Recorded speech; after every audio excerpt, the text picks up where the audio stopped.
चालाक बंदर और मूर्ख मगरमच्छ। किसी घने जंगल के बीचों बीच एक बहुत बड़ा हरा भरा पेड़ था, जामुन का पेड़। उसके रसदार मीठे जामुन पूरे जंगल में मशहूर थे। वही पेड़ एक छोटे से नदी के किनारे खड़ा था। उस पेड़ पर एक बहुत ही चालाक, हंसमुख और चंचल बंदर रहता था। उसका नाम था चिंटू। चिंटू सुबह सुबह उठकर सबसे पहले नदी का ठंडा पानी पीता, फिर डालियों से कूदते फांदते अपने पेड़ पर पहुंच जाता और जामुन खाकर पेट भर लेता। वह बड़ा खुश मिजाज था। दिन भर गीत गाता, झूलों पर झूलता और जंगल के जानवरों से बातें करता। कोई भी उसे देख ले तो मुस्कुरा दे, क्योंकि चिंटू हमेशा हंसता ही रहता था। नदी के उसी किनारे में थोड़ी गहराई में एक मगरमच्छ रहता था। उसका नाम था गोपी। गोपी बहुत आलसी और थोड़ा मूर्ख था। वह दिन भर बस पानी में पड़ा रहता, आंखें आधी बंद, मुंह आधा खुला, और सोचता रहता कि आज खाने के लिए क्या मिलेगा। मछलियां तो अब उससे बचने लगी थीं, क्योंकि वह बहुत धीरे चलता था। एक दिन चिंटू पेड़ की डाल से झूलते हुए नदी का पानी पीने नीचे आया। उसने देखा पानी में कुछ हिल रहा है। पहले तो वह थोड़ा डर गया, पर फिर ध्यान से देखा, वह मगरमच्छ था। मगरमच्छ ने ऊपर देखा और बोला, नमस्ते बंदर भाई, तुम तो बड़े प्यारे लग रहे हो। चिंटू मुस्कुराया। नमस्ते मगरमच्छ भैया, आप कौन हैं? मैं तो आपको पहली बार देख रहा हूं। मगरमच्छ ने धीरे से कहा, मैं गोपी हूं, इस नदी में रहता हूं। आज बहुत दिनों बाद किसी से बात हो रही है, नहीं तो सब मुझसे डरते हैं। चिंटू ने हंसते हुए कहा, डर क्यों लगना? अगर आप किसी को नुकसान नहीं पहुंचाते तो डर कैसा? उस दिन से दोनों की दोस्ती शुरू हो गई। रोज सुबह चिंटू पेड़ पर से गोपी को आवाज लगाता, अरे गोपी भैया आओ, आज खूब मीठे जामुन खाओ। मगरमच्छ ऊपर आता, पेड़ के नीचे ठहरता और चिंटू डाल से उसे जामुन फेंकता। गोपी जामुन खाकर कहता, वाह, इतने स्वादिष्ट जामुन तो मैंने कभी नहीं खाए। धीरे धीरे उनकी दोस्ती गहरी हो गई। वे दोनों रोज बातें करते, मौसम की, जंगल की और कभी कभी अपने सपनों की भी। चिंटू कहता, मेरा सपना है कि मैं एक दिन पूरे जंगल के ऊपर से उड़ सकूं। ये तो गोपी हंसकर कहता, और मेरा सपना है कि एक दिन मेरा भी कोई दोस्त हो जो मुझे रोज खाने को दे। एक दिन गोपी ने सोचा, ये जामुन तो बहुत स्वादिष्ट हैं। अगर मैं कुछ जामुन अपनी पत्नी को खिलाऊं तो वो भी खुश हो जाएगी। उसने चिंटू से कहा, भाई क्या कुछ जामुन मैं अपने घर ले जा सकता हूं? चिंटू बोला, क्यों नहीं, जितने चाहो ले जाओ, दोस्ती में गिनती नहीं होती। गोपी ने ढेर सारे जामुन अपने मुंह में रखे और घर लौट गया। घर पहुंचकर उसने अपनी पत्नी गोपिका को जामुन दिए।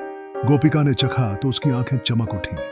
अरे वाह, इतने मीठे फल तो मैंने कभी नहीं खाए। फिर वह थोड़ी देर सोच में पड़ गई और बोली, अगर इन जामुनों से मगरमच्छ को इतना मजा आया तो सोचो जिसने रोज ये जामुन खाए हैं उसका दिल कितना मीठा होगा। गोपी हंस पड़ा, अरे वो तो मेरा दोस्त है, बंदर है वो।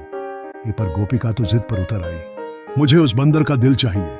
गोपी डर गया, क्या तुम पागल हो गई हो क्या? वो मेरा दोस्त है।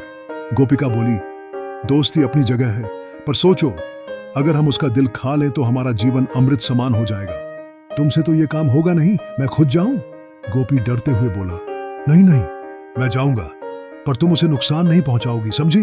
गोपिका मुस्कुरा दी, लेकिन उसके मन में कुछ और ही चल रहा था। अगले दिन गोपी फिर नदी किनारे पहुंचा। चिंटू हमेशा की तरह डाल पर बैठा झूला झूल रहा था। अरे गोपी भैया, आज तो देर कर दी। गोपी ने मुस्कुराते हुए कहा, हाँ भाई, आज कुछ काम था। सुनो, मेरी पत्नी ने तुम्हारे भेजे जामुन खाए, उसे बहुत पसंद आए। उसने तुम्हें हमारे घर पर बुलाया है। चिंटू ने हैरान होकर पूछा, मगर तुम्हारा घर तो नदी के अंदर है ना? हाँ, गोपी बोला, पर चिंता मत करो, मैं तुम्हें अपनी पीठ पर बैठाकर ले जाऊंगा।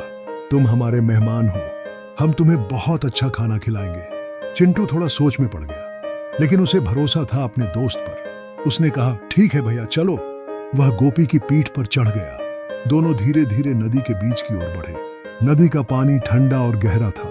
चिंटू पहली बार नदी के बीच जा रहा था, इसलिए थोड़ा घबरा रहा था। आधी दूरी तय हुई ही थी कि गोपी कुछ चुपचाप हो गया। चिंटू ने पूछा, क्या हुआ भैया, तुम इतने शांत क्यों हो गए? गोपी बोला, असल में मैं तुम्हें सच बताना चाहता हूं। कौन सा सच? चिंटू ने चौंक कर पूछा।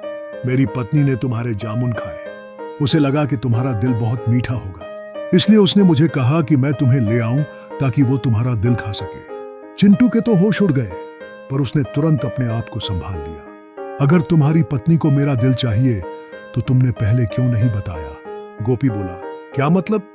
चिंटू बोला, अरे मेरा दिल तो मैं हमेशा पेड़ पर ही रख देता हूं। इतनी लंबी छलांगे लगाता हूं, इसलिए डर से दिल कभी अपने साथ नहीं रखता। तुम बोलते तो मैं दिल भी साथ ले आता। गोपी मूर्ख था, उसने बात पर विश्वास कर लिया। सच में? तो चलो वापस चलकर दिल ले लो, फिर हम पत्नी को देंगे। हाँ चलो भैया। वह चिंटू ने राहत की सांस ली।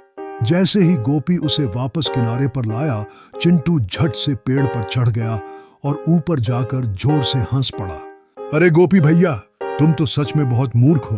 भला कोई अपना दिल शरीर से अलग रख सकता है क्या? गोपी समझ गया कि वो धोखा खा गया है। चिंटू बोला, दोस्ती में धोखा नहीं होता, मगर तुमने वो भी कर लिया। अब जाओ, मैं तुमसे कभी बात नहीं करूंगा। गोपी उदास होकर लौट गया। उसकी पत्नी भी गुस्से में थी कि वो दिल लेकर क्यों नहीं आया। मगर गोपी ने कहा, अगर मैं उस बंदर को नुकसान पहुंचाता तो मैं अपने जीवन का सबसे बड़ा अपराध करता। वो मेरा सच्चा दोस्त था। धीरे धीरे गोपी को अपनी गलती का एहसास हुआ। वो रोज नदी किनारे आता, पर चिंटू अब कभी नीचे नहीं उतरता था। फिर भी वह ऊपर से कभी कभी एक जामुन फेंक देता। शायद दोस्ती की डोर पूरी तरह टूटी नहीं थी। एक दिन तेज बारिश हुई, नदी में बाढ़ आ गई। पानी इतना बढ़ गया कि पेड़ की जड़ें डूबने लगी।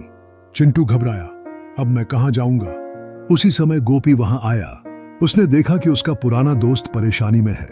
बिना सोचे वह बोला, चिंटू भाई, जल्दी मेरी पीठ पर चढ़ जाओ, मैं तुम्हें सुरक्षित जगह ले चलता हूं। चिंटू ने पहले झिझक दिखाई, लेकिन गोपी की आंखों में सच्चाई देखकर वह उतर आया। गोपी ने उसे नदी पार पहुंचाया और ऊंचे तट पर छोड़ दिया। चिंटू बोला, गोपी भैया, आज तुमने साबित कर दिया कि तुम सच्चे दोस्त हो। मैं भी तुम्हें माफ करता हूं। दोनों ने एक दूसरे को देखा और हंस पड़े। बारिश थम गई थी और सूरज की किरणें नदी पर चमकने लगी। दोनों दोस्तों की हंसी उस चमक में घुल गई। उस दिन से दोनों में फिर से दोस्ती हो गई, मगर अब दोनों समझदार हो गए थे। चिंटू और गोपी दोनों ने सीखा कि दोस्ती में सबसे जरूरी है भरोसा और सच्चाई। अब जब भी कोई जंगल का जानवर उस पेड़ के पास से गुजरता तो देखता कि पेड़ के नीचे मगरमच्छ गोपी बैठा है। ऊपर डाल पर चिंटू झूल रहा है और दोनों हंसते हुए बातें कर रहे हैं। जंगल के बच्चों को जब भी यह कहानी सुनाई जाती, बुजुर्ग कहते, चालाकी तब अच्छी है जब उसका इस्तेमाल अच्छाई के लिए हो। झूठ से दोस्ती टूटती है, पर सच्चाई से दुनिया जुड़ती है। और इस तरह चालाक बंदर और मूर्ख मगरमच्छ की कहानी पूरे जंगल में मशहूर हो गई। सीख, मॉरल ऑफ द स्टोरी, बुद्धिमानी सबसे बड़ी ताकत है। चालाकी अगर सही दिशा में हो तो जीवन बचाती है और सच्चाई से रिश्ते फिर से बन जाते हैं।